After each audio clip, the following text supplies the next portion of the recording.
भारत माता की। काय हिंगोलीकरांचा आवाज, भारत माता की, छत्रपती शिवाजी महाराज की, धर्मवीर छत्रपती संभाजी महाराज की, पुण्यश्लोक अहिल्या देवी की। हिंदवी स्वराज्याचे सरसंस्थापक छत्रपती शिवरायांना मानाचा मुजरा करतो। भारतीय राज्यघटनेचे शिल्पकार भारतरत्न डॉक्टर बाबासाहेब आंबेडकर यांना मानवंदना अर्पित करतो, ज्यांनी उभ्या भारतामध्ये भारतीय संस्कृतीचं पुनरुज्जीवन केलं। त्या लोकमाता पुण्यश्लोक अहिल्यादेवी च्या त्रिशताब्दीच्या निमित्ताने त्यांच्या चरणी नतमस्तक होतो। आणि आज या ठिकाणी हिंगोलीमध्ये विविध विकास कामांच्या उद्घाटन आणि भूमिपूजन प्रसंगी मंचावर उपस्थित असलेल्या मंत्रिमंडळातील माझ्या सहकारी महाराष्ट्राच्या राज्यमंत्री माझ्या भगिनी मेघनाताई बोर्डीकर, आपले अतिशय लोकप्रिय आणि ज्यांचा उल्लेख मेघनाताईंनी देखील कार्यसम्राट आमदार म्हणून केला ते तानाजीराव मुटकुळे, खासदार डॉक्टर अजित गोपछेडे, संजयजी केळेकर, जिल्हाध्यक्ष गजाननराव घुगे, रामरावजी वडकुते, त्याचप्रमाणे श्री श्रीकांत पाटील, बाबाराव बांगर, रजनीश पुरोहित, शिवदास बोडेकर, फुलाजी शिंदे, मिलिंदजी यंबल, उज्ज्वलाताई तांबळे, उमेश नागरे, खोबराजी नरवाडे, अशोकजी ढेंगळ, कैलासजी काबरा, शिवाजी मुटकुळे, सुरजित सिंग ठाकूर, त्याचप्रमाणे या ठिकाणी उपस्थित माणिक लोंढे, संतोष टेकाळे, दिवाकर माने, संजय कावडे, शिवाचार्य गुरुपादेश्वरजी, नंदू खिलारे, पुरुषोत्तम गडदे, आप्पासाहेब देशमुख, त्याचप्रमाणे डॉक्टर विठ्ठल रोडगे, मंचावरील सर्व मान्यवर आणि या ठिकाणी मोठ्या संख्येने उपस्थित असलेल्या माझ्या तमाम लाडक्या बहिणींनो आणि तितक्याच लाडक्या भावांनो, सर्वप्रथम आपल्या सर्वांचे मी मनापासून आभार मानतो की विधानसभेच्या निवडणुकीमध्ये आपल्या आशीर्वादाने आपल्या महायुतीला हिंगोली जिल्ह्यामध्ये प्रचंड मोठा विजय मिळाला आणि आमच्या तानाजीरावनी या ठिकाणी हॅट्रिक केली आणि ते पुन्हा तिसऱ्यांदा निवडून आले। आपल्याच आशीर्वादाने महाराष्ट्रामध्ये सरकार स्थापण्याची संधी आम्हाला मिळाली आणि मला मुख्यमंत्री पदावर पुन्हा एकदा काम करण्याची संधी आपण सर्वांनी दिली। त्याबद्दल आपल्या सर्वांची हात जोडून कृतज्ञता या ठिकाणी व्यक्त करतो। खरं म्हणजे महाराष्ट्रामध्ये नवीन सरकार आल्यानंतर पहिल्यांदा आपण 100 दिवसाचा कार्यक्रम हातामध्ये घेतला। या 100 दिवसाच्या कार्यक्रमामध्ये महाराष्ट्रातल्या 12,500 कार्यालयांना आम्ही सांगितलं की लोकाभिमुख प्रशासन आपल्याला करायचं आहे। तुमच्या कार्यालयाची सफाई करा, तुमच्या कार्यालयातले कागदपत्र जे अनावश्यक आहे ती काढून टाका, तुमच्याकडे जेवढ्या तक्रारी पेंडिंग आहेत त्या सगळ्या तक्रारींचं निवारण करा, तुमच्या ऑफिसमध्ये तुमच्या बसण्याच्या वेळा पक्क्या करा, त्याचे बोर्ड लावा, येणाऱ्या लोकांकरता पिण्याच्या पाण्याची शौचालयाची व्यवस्था करा आणि क्षेत्रीय स्तरावर तुमचे दौरे करा।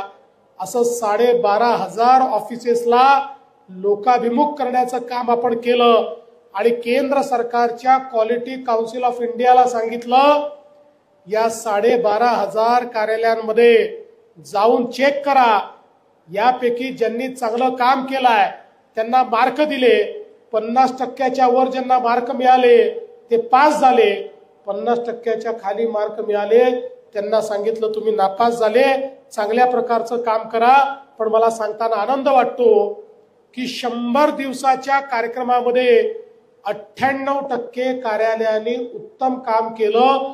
2-2 वर्ष जी कामं पेंडिंग होती ती कामं 100 दिवसात पूर्ण करण्याचं काम या ठिकाणी कार्यालयांनी केलं. आणि त्यासोबत 48 विभागांना 100 दिवसामध्ये 900 कामं आम्ही दिली होती, त्यापैकी 750 कामं त्यांनी पूर्ण केली. हा देखील एक नवीन रेकॉर्ड तयार झाला आणि संपूर्ण प्रशासनाला समजलं नवं सरकार हे वेगानं काम करणारं सरकार आहे, हे पारदर्शितेनं काम करणारं सरकार आहे, हे गतिशीलतेनं काम करणारं सरकार आहे. आणि आता पुन्हा आपण 150 दिवसाचा कार्यक्रम दिलेला आहे. या 150 दिवसाच्या कार्यक्रमामध्ये इतर सगळ्या कामांसोबत आपण प्रशासनाला आता सांगितलेलं आहे की या 150 दिवसांमध्ये मोठ्या प्रमाणात आपल्याला ई गव्हर्नन्स आणायचं आहे. ई गव्हर्नन्सचा अर्थ काय आहे तर अनेक वेळा छोट्या छोट्या गोष्टींकरता लोकांना सरकारी कार्यालयामध्ये चक्रा माराव्या लागतात. एखादा दाखला पाहिजे, सातबारा पाहिजे, उतारा पाहिजे, बर्थ सर्टिफिकेट पाहिजे, एखादं जातीचं प्रमाणपत्र पाहिजे. प्रत्येक गोष्टी करता मोठ्या प्रमाणात लोकांना चक्रा माराव्या लागतात. वेगवेगळे विभाग मिळून 1250 सेवा आपण देतो, पण या सेवा चक्रा मारल्याशिवाय आणि कधी कधी टेबलावर वजन ठेवल्याशिवाय मिळत नाहीत. हे सत्य आपल्या सगळ्यांना या ठिकाणी विदित आहे. आणि म्हणून आता वजन ठेवण्याची आवश्यकता पडू नये, चक्रा मारण्याची आवश्यकता पडू नये, म्हणून या सगळ्या सेवा ऑनलाईन पद्धतीनं देण्याचा निर्णय आपण केलेला आहे. येत्या काळामध्ये या सगळ्या सेवा आपल्याला घर बसल्या मिळवता येतील. आणि ऑनलाईन पद्धतीने म्हणजे आता आमच्याकडे कम्प्युटर नाही मग आम्ही कशा मिळवायच्या असं चिंता करण्याचं कारण नाही. आता या 1250 सेवा आपण व्हॉट्सअपवर आणतो आहोत. व्हॉट्सअपच्या माध्यमातून तुम्हाला या सेवा मिळवता येतील. व्हॉट्सअपवरच अर्ज करता येईल, त्याच्यावरच जर एखाद्या सेवेकरता काही शुल्क भरावं लागतं तेही व्हॉट्सअपवर भरता येईल आणि तुम्हाला ती सेवा प्राप्त करून देण्याचा दाखला, रसीद जे काही असेल, सर्टिफिकेट हेही व्हॉट्सअपवर प्राप्त होऊ शकेल. अशा प्रकारे ई गव्हर्नन्सच्या माध्यमातून लोकांचं जीवन सुकर झालं पाहिजे अशा प्रकारचा प्रयत्न आता या 150 दिवसाच्या मिशन मध्ये आम्ही करतोय. अर्थात 150 दिवसात सगळ्या सेवा येणार नाहीत, पण 150 दिवसात किमान त्या ठिकाणी 300-400 सेवा आणण्याचा प्रयत्न हा आम्ही मोठ्या प्रमाणात करतोय. आणि आज मला या ठिकाणी आनंद आहे की आपण हिंगोलीमध्ये काही कामांचं भूमिपूजन आणि काही कामांचं उद्घाटन करण्याकरता या ठिकाणी आलो. नगर परिषदेतील रस्त्यांचा प्रकल्प असेल 114 कोटी रुपयाचा, पंचायत समिती हिंगोलीची इमारत असेल 11 कोटी रुपयाची, नरसी नामदेव महाराज मंदिराकडे जाणारा रस्ता असेल 10 कोटीचा, याचं उद्घाटन आपण करतोय. आणि त्यासोबत 136 कोटी रुपयाची कामं, ज्यात 84 कोटीची नळ योजना, सुमारे 52 कोटी रुपयाचे रस्ते आणि यासोबत आपल्याला कल्पना आहे की आपल्या मेडिकल कॉलेजच्या देखील इमारतीचं भूमिपूजन आज आपण या ठिकाणी केलेलं आहे. मला अतिशय आनंद आहे की आम्ही हा निर्णय केला की प्रत्येक जिल्ह्यामध्ये मेडिकल कॉलेज करायचं आणि केंद्र सरकारच्या पाठीमागे लागून 10 नवीन मेडिकल कॉलेजेसला आम्ही मान्यता आणली आणि आता त्याचं बांधकाम देखील आम्ही सुरू करतो आहोत. आता महाराष्ट्रातला एकही जिल्हा असा नसेल की ज्या जिल्ह्यामध्ये मेडिकल कॉलेज नाही. आणि मला या ठिकाणी आनंद आहे की या हिंगोली जिल्ह्याचे सुपुत्र भारतरत्न नानाजी देशमुख यांचं नाव देण्याचा प्रस्ताव आपण या ठिकाणी ठेवलेला आहे. मी तुम्हाला आश्वस्त करतो हिंगोलीच्या मेडिकल कॉलेजला या ठिकाणी भारतरत्न नानाजी देशमुखांचं नाव देण्यात येईल. आमचे श्रीकांत पाटील आहेत, ते नानाजी देशमुखांच्या नावाने केंद्र चालवतात. अतिशय चांगलं त्या केंद्राच्या माध्यमातून त्यांनी कौशल्य विकासाचं काम केलेलं आहे. आणि आपल्याला सर्वांना याची देखील कल्पना आहे की मागच्या काळात जेव्हा मी मुख्यमंत्री होतो त्यावेळी आपण नानाजी देशमुख कृषी संजीवनी योजना सुरू केली आणि या योजनेच्या माध्यमातून आपल्या मराठवाड्यामधल्या आणि पश्चिम विदर्भातल्या 5000 गावांमध्ये त्या ठिकाणी कृषी क्षेत्रातलं परिवर्तन सुरू केलं. वर्ल्ड बँकेने 5000 कोटी रुपये आपल्याला दिले आणि गावामध्ये शेतकऱ्याला शेतीची अवजारं असतील, शेतकऱ्याला जलसंधारणा करता व्यवस्था असतील, त्या ठिकाणी शेततळं असेल, ड्रीपची व्यवस्था असेल, सगळ्या प्रकारच्या व्यवस्था एका गावामध्ये गेल्यानंतर सगळ्या शेतकऱ्यांना देऊन शेतीतली गुंतवणूक वाढवायची, शेतकऱ्याची उत्पादकता वाढवायची आणि त्याला मॅग्नेट सारख्या प्रकल्पाची जोड देऊन, ऍग्री बिझनेस प्रकल्पाची जोड देऊन आणि त्यातनं एक मार्केटिंगची व्यवस्था देखील उभी करायची. अशा प्रकारचा आपण ही योजना सुरू केली. मला सांगताना आनंद वाटतो. त्याचा पहिला टप्पा आपण यशस्वीपणे पूर्ण केला आणि आपल्या परभणी जिल्ह्यात, आपल्या हिंगोली जिल्ह्यामध्ये देखील ज्या गावांमध्ये नानाजी देशमुख कृषी समृद्धी प्रकल्पाचं काम आपण केलं, आपण जाऊन पाहू शकता. तिथल्या शेतकऱ्यांच्या जीवनामध्ये परिवर्तन आपण घडवून आणलं. आणि म्हणूनच आज वर्ल्ड बँकेनं सांगितलं की आपण अतिशय चांगली योजना राबवली आहे, आम्ही याचा दुसरा टप्पा देखील द्यायला तयार आहोत. आणि म्हणून नुकताच आपण नानाजी देशमुख कृषी समृद्धी योजनेचा टप्पा 2 7,500 गावांमध्ये 5000 कोटी रुपयाची गुंतवणूक करण्याचा निर्णय आपण या ठिकाणी घेतलेला आहे आणि आपल्या हिंगोली जिल्ह्याचाही त्याच्यामध्ये समावेश आहे. त्यामुळे शेतीच्या क्षेत्रामध्ये उत्पादकता वाढवण्याकरता त्याचा मोठा परिणामकारक फायदा आपल्याला निश्चितपणे होईल.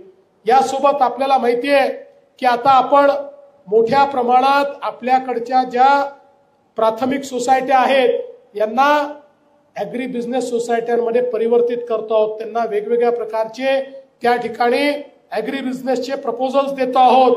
मोठ्या प्रमाणात शेतमालावर प्रक्रिया झाली पाहिजे या दृष्टीनं छोटे शेतमालावर प्रक्रिया करणारे केंद्र हे देखील आपण त्या सोसायट्यांच्या माध्यमातून सुरू करतो आहोत. त्याकरताही 2100 कोटी रुपये हे आपण उपलब्ध करून दिलेले आहेत. त्यामुळे एकूणच शेतकऱ्याच्या जीवनामध्ये परिवर्तन झालं पाहिजे अशा प्रकारचा आपला प्रयत्न आहे. आपण आता निर्णय घेतला शेतीच्या क्षेत्रामध्ये. आपल्याला माहिती आहे की खऱ्या अर्थानं शेतकऱ्यांना अडचण आली की आपण मदत करतो, पण हे क्षेत्र मदतीपुरतं राहू नये तर शेती क्षेत्रातली गुंतवणूक वाढली पाहिजे. या दृष्टीनं 5000 कोटी रुपये दरवर्षी शेती क्षेत्रामध्ये गुंतवणुकीच्या माध्यमातून टाकायचे असा निर्णय आमच्या मंत्रिमंडळाने घेतलेला आहे, ज्यातनं शेतीचं क्षेत्र मोठ्या प्रमाणात परिवर्तित होईल. आपल्याला कल्पना आहे मागच्या काळामध्ये आपण शेतकऱ्यांना मोफत वीज देण्याचा निर्णय घेतला. लोक म्हणायचे इलेक्शन पुरतं निर्णय आहे, इलेक्शन संपलं की बिल पाठवणार. आता इलेक्शन संपूनही 6 महिने झाले, कोणाला बिल पाठवलं नाही. 5 वर्ष कोणाला बिल येणार नाही. सर्वांना मोफत वीज असेल. आणि त्यासोबत आपण मुख्यमंत्री सौर कृषी वाहिनीचं काम सुरू केलेलं आहे. आमचा प्रयत्न आहे डिसेंबर 2026 पर्यंत हे काम पूर्ण करू. त्यानंतर आमच्या हिंगोलीच्या सर्व शेतकऱ्यांना केवळ मोफत वीज नाही, दिवसा 12 तासाची वीज 365 दिवस आम्ही देणार आहोत.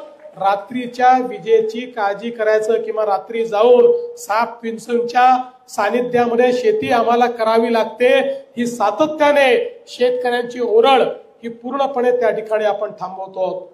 आपल्याला कल्पना आहे मागेल त्याला सौर कृषी पंपाची योजना आपण आणली आणि या योजनेच्या माध्यमातून आता जो सौर कृषी पंप मागेल त्याला आपण तो देण्याचा निर्णय घेतलेला आहे.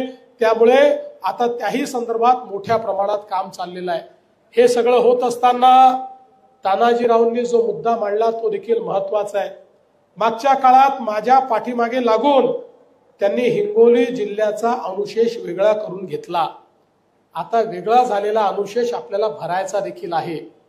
मग अशी सांगत होते येलदरी आणि सिद्धेश्वर वरनं आपल्याला जर पाणी मिळालं तर हिंगोली जिल्ह्याला त्याचा फायदा होईल. पण मी आपल्याला एकच गोष्ट सांगू इच्छितो की आपण काळजी करू नका. मला कल्पना आहे की MWRRA मध्ये आपले हे सगळे प्रस्ताव थांबलेले आहेत. येत्या काळामध्ये मी स्वतः MWRRA मध्ये आपली पैरवी करीन, आपली वकिली करीन आणि हिंगोली जिल्ह्याचे जे प्रकल्प, ज्या प्रकल्पातनं हिंगोली जिल्ह्याचा सिंचनाचा अनुशेष पूर्णपणे दूर होणार आहे, ती प्रकल्प ही मान्यता त्याला मिळावी आणि त्याला निधी मिळावा याकरता पूर्णपणे मी स्वतः लक्ष घालीन, हा मी तुम्हाला शब्द देतो. खरं म्हणजे आपल्याला माहिती आहे मी 2018 साली प्रण केला होता की आमचा मराठवाडा हा मराठवाड्याच्या या पिढीनं दुष्काळ पाहिला पण पुढच्या पिढीला मी दुष्काळ पाहू देणार नाही. आणि त्या संदर्भात अनेक आपण योजना या तयार केल्या. दुर्दैवाने 19 साली आपलं सरकार गेलं आणि त्या योजना पुन्हा बासनात बांधण्यात आल्या. पण पुन्हा आपलं सरकार आल्यानंतर त्याला मी अतिशय वेग दिलेला आहे आणि मला सांगताना आनंद वाटतो की आज 4 नदीजोड प्रकल्प आपण असे करतो की ज्या नदीजोड प्रकल्पामुळे गोदावरीच्या खोऱ्यामध्ये समुद्रात वाहून जाणारं पाणी येणार आणि या पाण्यामुळे आमचा संपूर्ण मराठवाडा हा कायमचा दुष्काळ मुक्त या ठिकाणी होणार आहे. त्याची आपण सुरुवात केली आहे. एवढंच नाही तर आपल्याला आश्चर्य वाटेल असा एक अजून प्रकल्प आम्ही आता तयार केलेला आहे. आपण नेहमी पेपरमध्ये वाचत असता की सातत्याने दरवर्षी कोल्हापूर आणि सांगलीला पाऊस येतो आणि पूर येतो. आता या पुराचा जो प्रश्न आहे हा सोडवण्याकरता एक फ्लड डायव्हर्शनचा प्रोजेक्ट मी वर्ल्ड बँकेला दिला होता. वर्ल्ड बँकेने त्याला मान्यता दिली आणि हे पुराचं पाणी डायव्हर्जन कॅनलच्या माध्यमातून आम्ही आता मराठवाड्यामध्ये आणणार आहोत आणि मराठवाड्याला या पाण्यामुळे मोठी मदत मिळणार आहे. आणि हे काही फार दूरचं काम नाहीये. पुढच्याच महिन्यात याचे टेंडर देखील आम्ही काढतो आहोत आणि याचं कामाची सुरुवात देखील आम्ही करतो आहोत. एकूणच आपल्या सरकारने ठरवलेलं आहे की मराठवाडा हा शेतीवर मोठ्या प्रमाणात अवलंबून आहे. इथल्या शेतकऱ्याला जर चांगलं सिंचन दिलं, वीज दिली आणि या ठिकाणी थोडी मदत केली तर आमचा शेतकरी निश्चितपणे या ठिकाणी परिवर्तन घडवू शकतो. आणि म्हणून तशाच प्रकारचा प्रयत्न हा सातत्याने आपण करतो आहोत. आणि यासोबत आपल्याला कल्पना आहे की नरसी नामदेव, खरं म्हणजे नामदेवांची जी काही गाथा आहे पंजाबमध्ये देखील आपल्याला माहिती आहे की जो गुरु ग्रंथ साहिब आहे, गुरु ग्रंथ साहिब हा आमच्या शीख पंथाचं सगळ्यात महत्वाचं अशा प्रकारचं ग्रंथ आहे. किंबहुना गुरु ग्रंथ साहेबालाच देव मानण्याचं काम किंवा त्याचंच अर्चना करण्याचं काम आमचा शीख समाज हा करत असतो. त्या गुरु ग्रंथ साहिब मध्ये देखील आमच्या नामदेव महाराजांचे दोहे हे त्या ठिकाणी मांडलेले आहेत. अशा प्रकारचे नामदेव महाराज आणि त्यांचं जन्मस्थान आमच्या नरसी नामदेवला आहे. आणि मला अतिशय आनंद आहे की सातत्याने मागे लागून तानाजीराव मुटकुळेंनी त्या ठिकाणी वेगवेगळी कामं ही हातामध्ये घेतली. मी आपल्याला तानाजीराव आश्वस्त करतो की त्याला जी काही निधीची आवश्यकता असेल ती आपण निश्चितपणे या ठिकाणी देऊ. आपल्याला कल्पना आहे पुण्यश्लोक अहिल्यादेवी होळकरांच्या 300व्या जयंतीच्या निमित्ताने या महाराष्ट्रामध्ये आपण या ठिकाणी जे ज्योतिर्लिंग आहेत त्या क्षेत्राचा विकास करण्याचा देखील निर्णय घेतलेला आहे. औंढ्या नागनाथ सारखं एक अतिशय जागरूक अशा प्रकारचं स्थान ज्योतिर्लिंग आपल्याकडे आहे. निश्चितपणे त्याही ठिकाणी योग्य प्रकारची जी कारवाई आहे ती पुढच्या काळामध्ये करण्याचं काम हे आपल्या सरकारच्या माध्यमातून निश्चितपणे आपण करू. आज या निमित्ताने मला सांगायचंय इतक्या मोठ्या प्रमाणात आमच्या लाडक्या बहिणी या ठिकाणी उपस्थित आहेत. आपल्या लक्षात असेल आम्ही जेव्हा लाडकी बहीण योजना सुरू केली त्यावेळी आमचे विरोधक कोर्टात गेले होते ही योजना बंद करा म्हणून. पण आम्ही कोर्टाला देखील सांगितलं की आमच्या बहिणींना आम्ही मदत करू इच्छितो, तर यांना का बरं या ठिकाणी त्रास होतो, आणि कोर्टानेही आम्हाला परवानगी दिली. आज लाडकी बहीण योजना आपण योग्य प्रकारे चालवतो आहोत. आणि कोणी काहीही अफवा पसरवली तरी लक्षात ठेवा, काहीही झालं तरी लाडकी बहीण योजना बंद होणार नाही, ती सुरूच राहील. माझ्या बहिणींना ते पैसे मिळतच राहतील. आता आपण प्रयत्न असा सुरू केलेला आहे की आमच्या या बहिणींना एकत्रित करून एक या लाडक्या बहिणींच्या माध्यमातून एक सहकारी संस्था तयार करायची, आणि त्या सहकारी संस्थेच्या माध्यमातून आमच्या बहिणींना त्यांना जे पैसे मिळतात त्याच्यावर आधारित कर्ज द्यायचं, आणि त्यातनं त्यांना उद्योजक म्हणून या ठिकाणी तयार करायचं, बचत गटांना त्या ठिकाणी मदत करायची. मला असं वाटतं की आमच्या मेघनाताईंनी त्याच्यामध्ये खूप आघाडी घेतलेली आहे. मेघनाताई फक्त परभणीत करू नका, तुम्ही हिंगोलीच्याही संपर्क मंत्री आहेत, त्यामुळे हिंगोलीमध्येही माझ्या या सगळ्या ज्या बहिणी बसलेल्या आहेत यांचंही मार्गदर्शन तुम्ही करा. पण हे सांगत असताना मला या गोष्टीचा आनंद आहे की आमच्या देशाचे प्रधानमंत्री माननीय नरेंद्र मोदीजींनी या ठिकाणी लखपती दीदीची योजना आणली. मोदीजींची इच्छा आहे की आमच्या सगळ्या भगिनी या लखपती दीदी झाल्या पाहिजे, म्हणजे वर्षाला दरवर्षी 1 लाख रुपयांपेक्षा जास्त पैसे हे त्यांनी कमवले पाहिजे, तर त्यांना लखपती दीदी आपण म्हणतो. महाराष्ट्रामध्ये आपण निर्णय केला होता की आपल्याला 1 कोटी लखपती दीदी तयार करायच्या आहेत. 25 लाख आपण तयार केल्या. आता यावर्षी पुन्हा 25 लाख लखपती दीदी आपण तयार करणार आहोत, आणि त्याच्यानंतर त्याच्या पुढच्या वर्षी म्हणजे 2026 साली पुन्हा 30 लाख लखपती दीदी आपण तयार करणार आहोत. 1 कोटी माझ्या लाडक्या बहिणींना आम्ही लखपती दीदी केल्याशिवाय थांबणार नाही. त्यांच्या जीवनामध्ये परिवर्तन घडवण्याचं काम हे आपण निश्चितपणे या ठिकाणी करणार आहोत. आज आपल्याला कल्पना आहे की अनेक आपल्या महिलांकरता वेगवेगळ्या प्रकारच्या योजना आपण या ठिकाणी आणल्या, आणि देशाचे प्रधानमंत्री माननीय मोदीजींचं मत पक्का आहे की विकसित भारत जर तयार करायचा असेल तर आपल्याला भारताची 50% लोकसंख्या म्हणजे आमच्या ज्या महिला आहेत त्या महिलांना जोपर्यंत आम्ही सक्षम करणार नाही तोपर्यंत विकसित भारताची निर्मिती आपण करू शकत नाही. आणि म्हणून महिला सक्षमीकरणाच्या ज्या योजना आम्ही सुरू केलेल्या आहेत त्या अधिक बलशाली कशा करता येतील हा प्रयत्न पुढच्या काळात आम्ही करणार आहोत. आज आपल्याला कल्पना आहे बंधू भगिनींनो, भारत हा बलशाली होतोय. मला तुम्हाला सांगताना आनंद वाटतो की आपला महाराष्ट्र देखील आज वेगानं पुढे जातोय.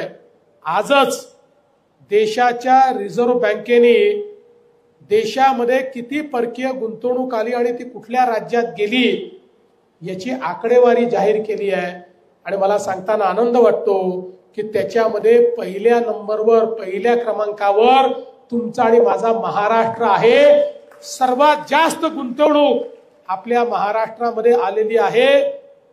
देशामध्ये आलेल्या गुंतवणुकीची 40% गुंतवणूक एकट्या महाराष्ट्रात आहे. इतर सगळे राज्य मिळून 60% गुंतवणूक आहे. आणि आपल्या नंतरची जी 3 राज्य आहेत कर्नाटक, गुजरात आणि तमिळनाडू या तिन्ही राज्यांची एकत्रित बेरीज केली त्याही पेक्षा जास्त गुंतवणूक आपल्या महाराष्ट्रामध्ये आलेली आहे. म्हणजे महाराष्ट्र आता थांबणार नाही हे जे आम्ही सांगितलं होतं हे आपल्याला पाहायला मिळत आहे.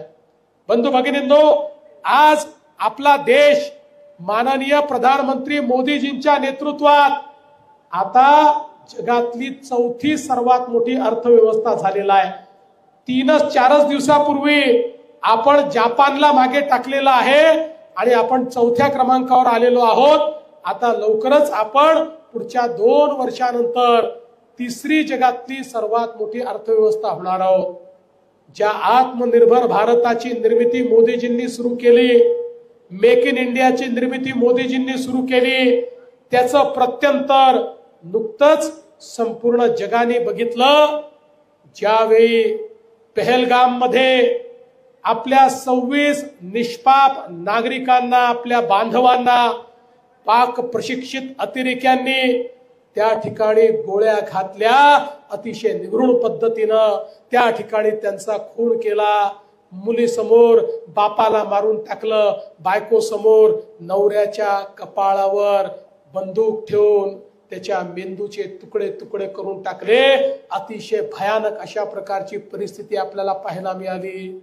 देशाचे प्रधानमंत्री माननीय नरेंद्र मोदीजी यांनी बिहारमध्ये त्या ठिकाणी पाकिस्तानला सांगितलं होतं, जिन इरादों ने हमारे लोगों को मारने का काम किया है, जिन आतंकवादियों ने हमारे भारतीयों को इस प्रकार से मारा है, उनको मैं चकनाचूर कर दूंगा, उनको मैं मिट्टी में मिला दूंगा.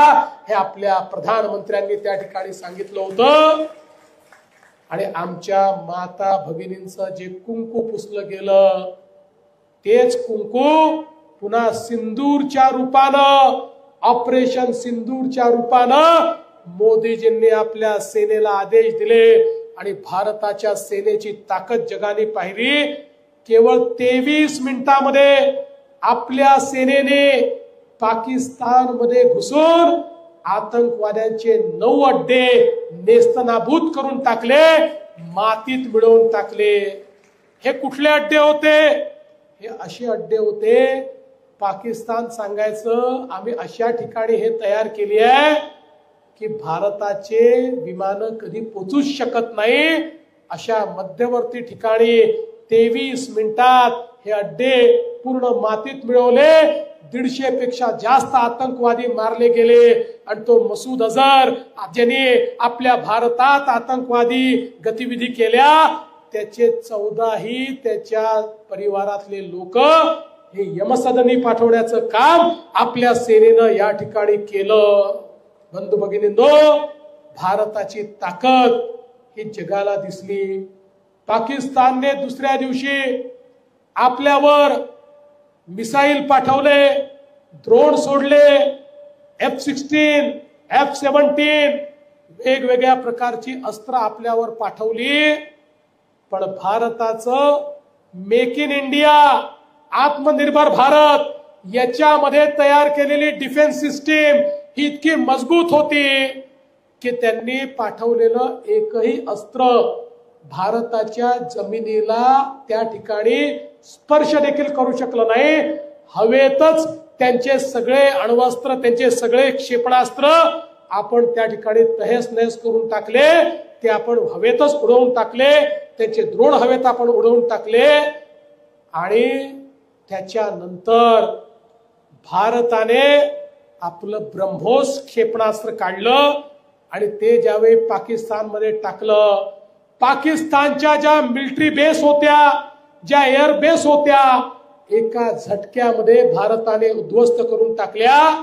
पाकिस्तानला वाटत होतं चीननी त्यांना दिलेली जी एअर डिफेन्स सिस्टीम आहे त्याच्यामुळे भारताचे क्षेपणास्त्र मिसाईल आमच्यापर्यंत पोहोचू शकणार नाही. पण त्यांच्या लक्षात आलं त्यांचं एकही सैनिकी हवाई अड्डा हा विमान उडवण्या लायकच शिल्लक राहिला नाही. अशा प्रकारे आमच्या ब्रह्मोसनी त्या ठिकाणी पूर्ण तांडव करून दाखवला. आणि मग पाकिस्तान रस्त्यावर आला, जगातल्या वेगवेगळ्या देशाला फोन करायला लागला, भारताला समजवा, युद्धविराम करा, युद्धविराम करा. आपल्यालाही काही देशांनी फोन केले आणि त्या ठिकाणी युद्धविराम करा म्हणून विनंती केली. आपण सांगितलं तुमची आम्हाला आवश्यकता नाही. पाकिस्तानला जर युद्धविराम हवा असेल त्यांनी आम्हाला फोन करून विनंती करावी तर आम्ही युद्धविराम करू. आणि मग पाकिस्तानच्या लक्षात आलं हे युद्ध आपण लढू शकत नाही, म्हणून पाकिस्तानने आपल्याला फोन करून आपल्या समोर गुडघे टेकले आणि विनंती केली युद्धविराम करा. त्यावेळी आपल्या सेनेनं युद्धविरामाची घोषणा केली. बंधू भगिनींनो, ऑपरेशन सिंदूर एक असं ऑपरेशन आहे ज्या ऑपरेशन मध्ये वापरले गेलेली शस्त्र अस्त्र सगळी या भारतात तयार केलेली होती, भारतीय बनावटीची होती. 2014 नंतर मोदीजींनी या भारताला सामर्थ्यशील भारत तयार केलं.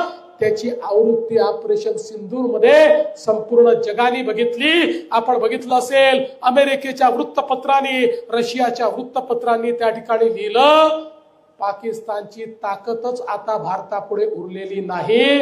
अशा प्रकारे भारताला सामर्थ्यशील करण्याचं काम मोदीजींच्या नेतृत्वामध्ये आपल्या सेनेने केलाय। आणि म्हणून मी भारतीय सेनेला सलाम करतो आणि मोदीजींना त्या ठिकाणी त्यांचे आभार मानतो की एक मजबूत भारत आपण तयार केला।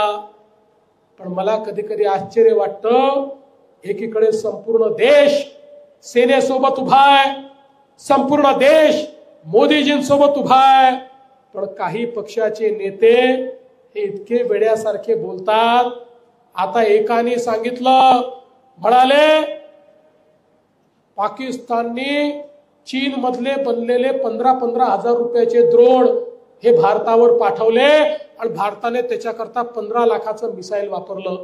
या मूर्खाला आपल्या शेतीमध्ये फवारणी करणारं ड्रोन आणि युद्धात वापरणारं ड्रोन यातलं अंतर देखील माहिती नाही। अरे मूर्खा, युद्धात ज्याला ड्रोन म्हणतात ते बॉम्ब घेऊन येणारं विमान असतं, फक्त ते स्वयंचलित असतं, त्याच्यामध्ये पायलट नसतो।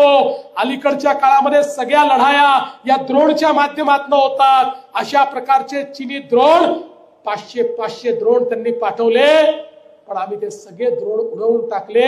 आणि हे महामूर्ख या ठिकाणी आमच्या सेनेवर प्रश्नचिन्ह निर्माण करतायत। आणि राहुल गांधी तर रोज विचारतायत आपले किती पडले, आपले किती मेले। खरं म्हणजे मला तर अलीकडच्या काळामध्ये असं वाटतं, आपण पाक व्यक्त काश्मीर ऐकलं होतं, पण आता पाक व्यक्त काश्मीर सोबत पाक व्यक्त काँग्रेस देखील तयार झालेला आहे। आणि हा जो पाकिस्तानचा विषाणू जीवाणू आहे तो यांच्या डोक्यामध्ये घुसलेला आहे। जसं एखाद्या मोबाईल फोन मध्ये एखादा व्हायरस घुसतो आणि मोबाईल फोनला करप्ट करतो, तसं यांच्या अकलेला आता करप्ट करण्यात आलेला आहे आणि पाकिस्तानच्या भाषेमध्ये हे बोलतायत। आणि म्हणून बंधू भगिनींनो, आज या निमित्ताने भारतीय सेनेचं अभिनंदन करत असताना मी आपल्याला आश्वस्त करू इच्छितो, एक सामर्थ्यशील भारतासोबत एक सामर्थ्यशील महाराष्ट्र आम्ही तयार करू। आणि तो महाराष्ट्र तयार करताना हिंगोली जिल्ह्याच्या ज्या आशा आकांक्षा अपेक्षा आहेत त्याही पूर्ण करण्याचं काम आम्ही निश्चितपणे करू, हा विश्वास मी या निमित्ताने आपल्याला देतो। आणि निश्चितच या ठिकाणी हळद संशोधन केंद्राच्या संदर्भात आपण जवळपास 100 कोटी रुपये या ठिकाणी दिलेले आहेत, अजून पैसे त्याला देणार आहोत। आणि गजाननराव घुगेंनी जे सांगितलं त्या प्रकारची जी काही व्यवस्था गजाननराव या ठिकाणी आपल्याला करायची आहे, निश्चितपणे त्यातली टेक्निकॅलिटी मी समजून घेईल। तुम्ही पैशाची चिंता करू नका, लागेल तेवढा पैसा आपण त्याला देऊ। त्यांनी जर माझ्या शेतकऱ्यांचं हळद वाळवून त्या ठिकाणी फायदा होणार असेल तर तशा प्रकारची यंत्रसामुग्री आणण्याकरता मी पूर्णपणे मदत तुम्हाला करेल।